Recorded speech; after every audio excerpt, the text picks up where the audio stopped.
BCS গাণিতিক যুক্তি। প্রশ্ন ৮। একটি আয়তাকার ঘরের দৈর্ঘ্য বিস্তারের দ্বিগুণ।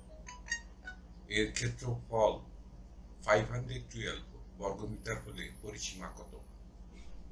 ক ৯৮ মিটার, খ ৯৬ মিটার, গ ৯৪ মিটার, ঘ ৯২ মিটার।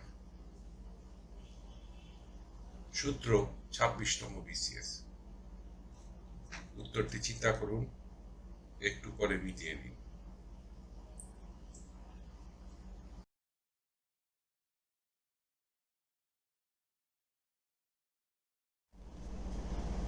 সঠিক উত্তর খ ৯৬ মিটার।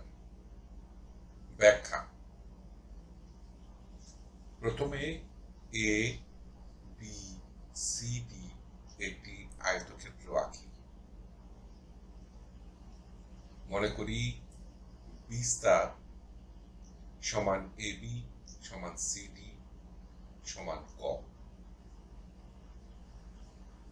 এবং দৈর্ঘ্য সমান এডি সমান বিসি সমান খ প্রশ্নানুসারে সমান 2 ক, যেহেতু দৈর্ঘ্য বিস্তারের দ্বিগুণ।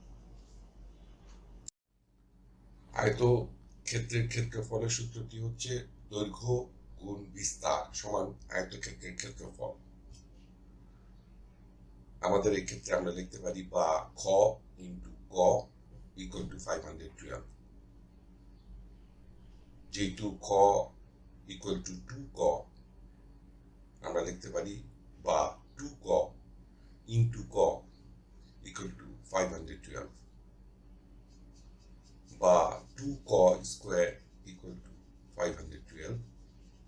উভয় দিক 2 দিয়ে ভাগ করলে আমরা পাবো বা ক square equal to 256।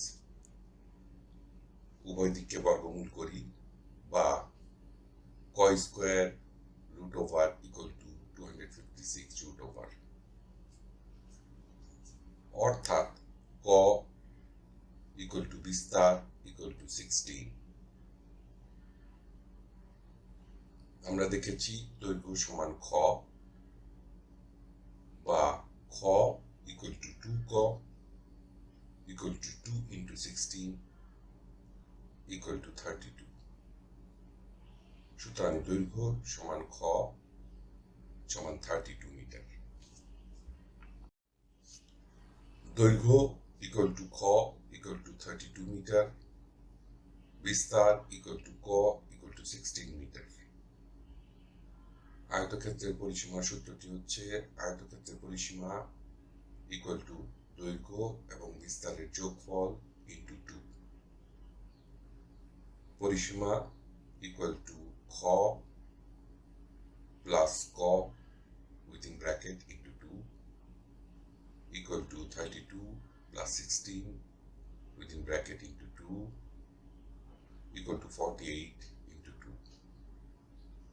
equal to 96. সুতরাং পরিসীমা equal to 96 মিটার। উত্তর খ 96 মিটার।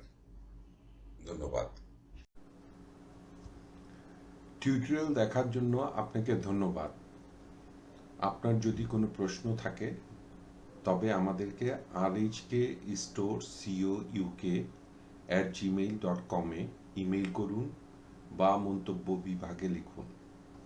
আমাদেরকে অনুপ্রাণিত করার জন্য সাবস্ক্রাইব করুন, থামস আপ দিন বা লাইক দিন, আপনার বন্ধুদের সাথে শেয়ার করুন এবং নতুন টিউটোরিয়াল পেতে বেল আইকন টিপতে ভুলবেন না।